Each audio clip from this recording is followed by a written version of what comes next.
my dad, Dr. Whitney Gaga. He was my safe place, my protector, He's just he's my everything, He's just someone I can tell everything to. I'll just keep it that he's my safe place. He's my dad, just my number one person, just that man. My father is my favorite person because he's the one I've known the most. Like, he's my closest, he's my bestie. He's always there, I can tell my father everything, like literally everything. Anything my girl would, anything that has to do with me, I can just tell my father. I can report everybody to him. Somebody that keeps me company, I can tell him everything, like literally everything. To be honest, no, there's no need to hide something from me because I'm really this kind of open person. There's nothing I can't say. So I feel I'm like this because of the way I am with my father. My father is a doctor, so when it comes to biology or anything, it's the easiest to talk to. I would tell him that, Daddy, this is how I feel, or say, so there's nothing I can hide from my dad, So that's it. When my dad passed, everything changed for me, to be honest. It's like a new room just unlocked for me, Now I feel like I'm actually grown up, Everything changed when it comes to, now I'm not as emotional as I used to be. I feel like now I can go to any mortuary, I can see any dead body and I won't be freaked or anything. So it's, I think now I'm more logical than emotional. Yeah, clearly it's more of the emotions and the internal growth. Because I'm even older. Let's not go into that.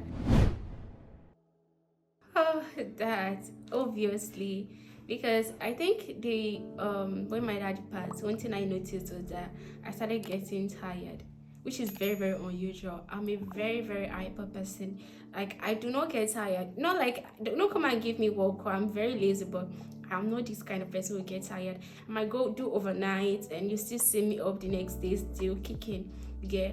But when my father died, especially the second day, I just realized I slept until 12 p.m. and I didn't wake up at midnight. Like, no, I mean, that's the third day. Yeah. I didn't wake up at midnight at all. Like, I slept all through. I didn't do anything. And when that 12 p.m., I'm sure my mommy woke me up and I was still tired without doing anything. So that was it for me. It's just like, you're getting depressed and you do not even know, because I could not just understand how I was feeling. I just knew I was tired. It was just hard to breathe. It was hard to cry. It's like your tears are even heavy. So, everything changed. Well, I realized that when I started sleeping very long hours and I was always tired. And I feel one funny thing I realized, it was like I didn't know what was happening with me. I didn't know people were noticing, It was when my mom, every during devotion, she'd be like, God, please. She'd say to your brother, like, this child that will keep going, I'm getting this child over and over to you. That please don't let her die. And I'm like, I'm not even suicidal, like, why?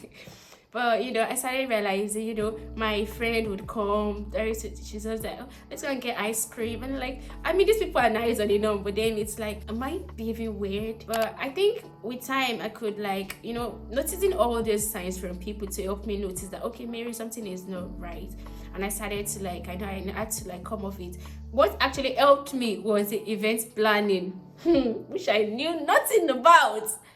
But this was a very, very good one, because it helped me. I had reason to wake up the next day, wake up early to go and fight vendors and negotiate prices. So yeah, I think that's it. But do you think people actually get over grieving, or we just get used to it? I feel like I just got tired of everybody, It's like I don't enjoy anybody's complaint as so, and it's just, I feel like I became more logical than emotional. Like, I was not just connecting to anyone. Nobody was giving me the vibes, you understand? There was no flow again, and for me, it's just that I'm just doing things for doing sake, Maybe I'm still depressed, but I'm not depressed, to be honest, because clearly I'm better, I'm fine, but I just miss my dad. Well, to start with, we initially had an event planner, but she had to ball out because of some situations. So it was just 1 month to the funeral, and of the family, we already had like a list of what we were going to do. My daddy is my favorite person. If I had the money, I would like go ahead with it. Like there's no stopping me. I have to bury my father. So I had to do it, and it showed me shaggy. It was stressful. To start with, I do not know anything about funeral. I've never attended any funeral. So my dad is the first funeral I'm planning and I'm attending. Like, I was completely clueless. But a big thumbs up to my family because they came through. Especially my brother. It was just dropping the money. That was also an issue because there was issue with money accountability and negotiating with vendors. You know, you don't want to be cheated, but then I don't even know the prices of things to start with. And there was also the issue of like I think there was a lot of issue with this event planning, but I'm just grateful to God that at the end of the day it was a success. Bro.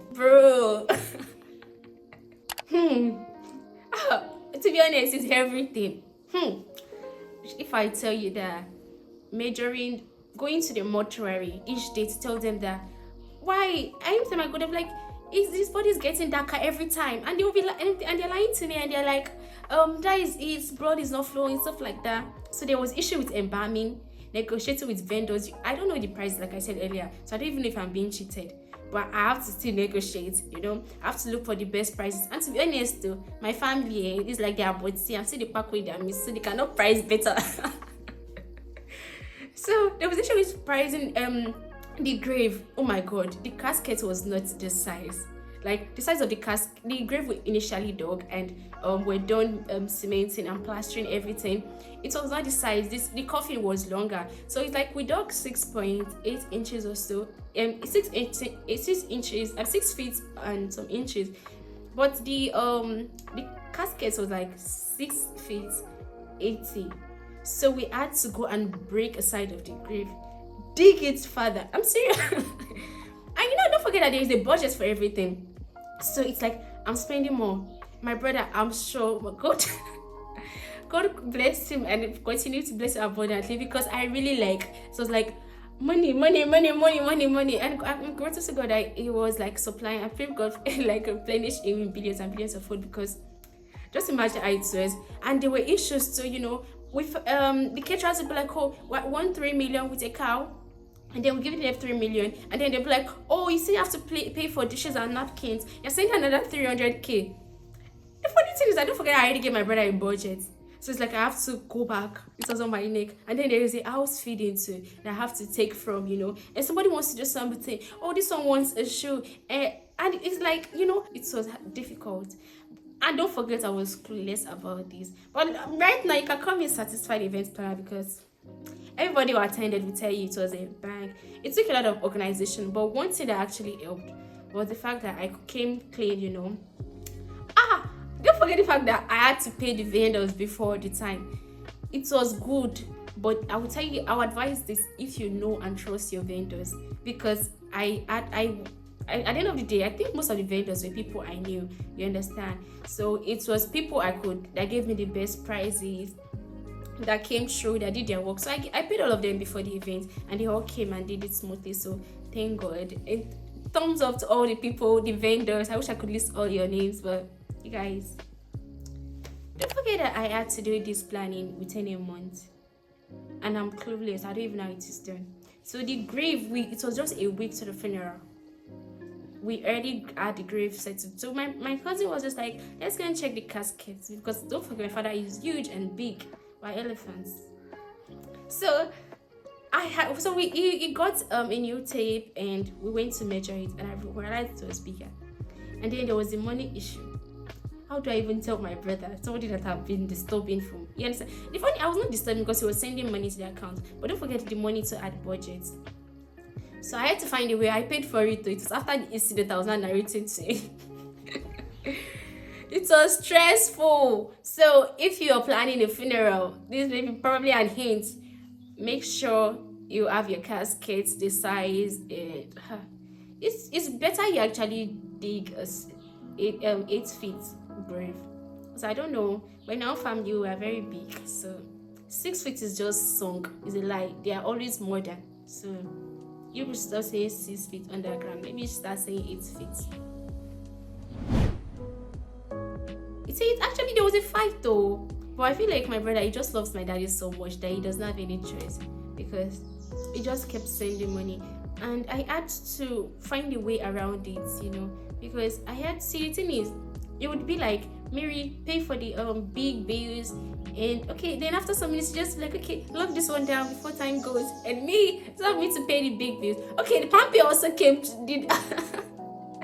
So the thing is that I have this account whereby the more I spend, the more goes into my savings, and my savings, it's my savings, that savings I can only allocate on a monthly streak. So that's how I talk. So there was also that issue too, that the money was going into the savings, money that was meant for the funeral. So there was also that issue. So it's like, when they want me to do things ASAP, but my account is like, I'm sorry, you just have to hold on, like, you understand? So I had a lot of issues in my account managers, because she had to come in over and over again, and I had to negotiate. But at the end of the day, the thing that actually helped was the fact that I had to like explain. I had to just say that, this is how it is.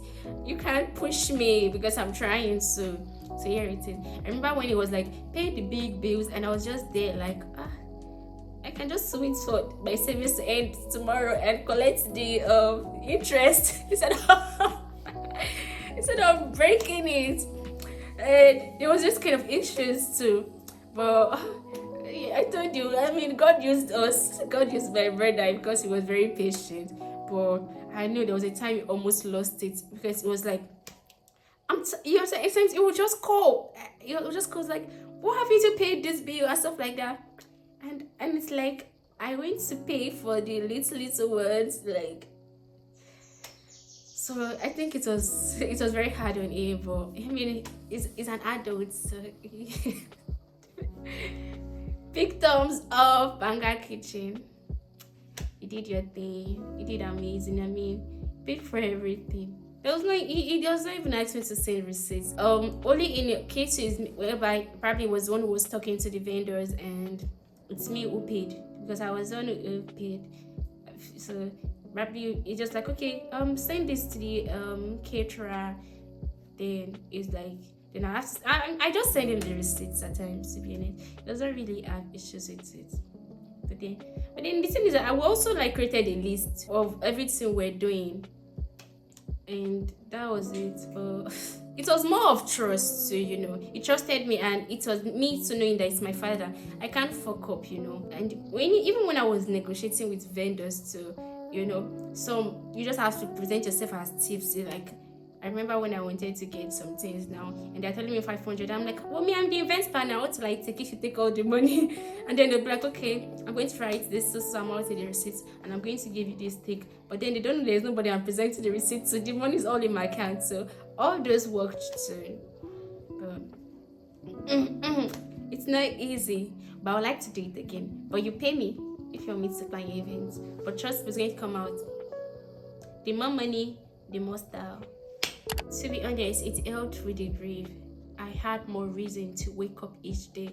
It's like, I know that, I have an appointment with the vendor tomorrow, so I have to wake up to go and fight or negotiate or get some goods. So I had more reasons to wake up, more purpose, So it's kind of filled the void of, I need daddy is not by my side.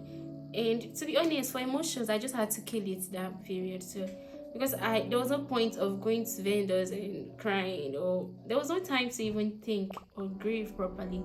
So it was like I became more logical than emotional, which is, I won't say it's bad, but planning the event really helped me.